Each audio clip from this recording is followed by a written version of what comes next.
Hi guys, it's me again, Henry, for another edition of Finding God in Prison, One Man's Journey. Today we're going to talk about James 5:11 to 12. And it goes, "Don't speak evil against each other, dear brothers and sisters. If you criticize and judge each other, then you are criticizing and judging God's law. But your job is to obey the law, not to judge whether it applies to you. God alone, who gave the law, is the judge. He alone has the power to save or destroy. So what right do you have to judge your neighbor?" Again, this one's kind of obvious. We spend a lot of time in our lives criticizing others or being very judgmental about the way people are. It's kind of odd that we do that because God knows none of us has got it right. No pun intended.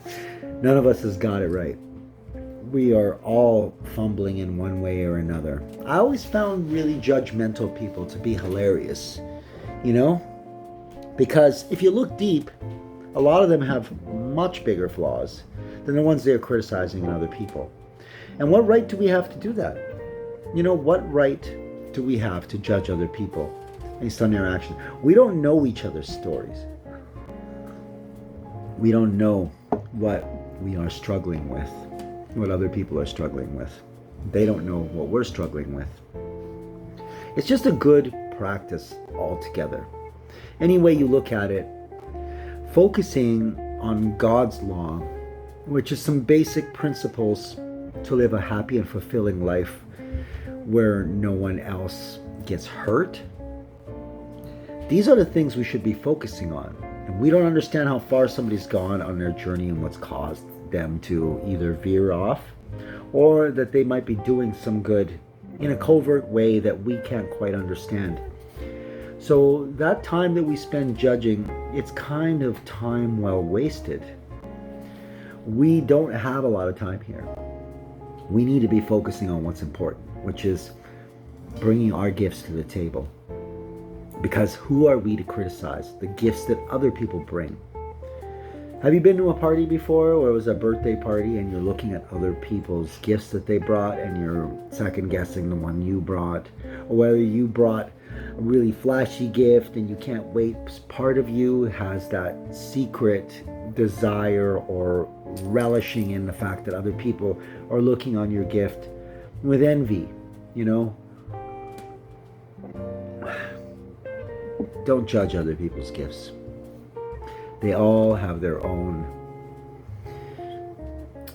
they all serve their own purpose. They are all coming from different places, some of them deeply from the heart, although may not appear as such.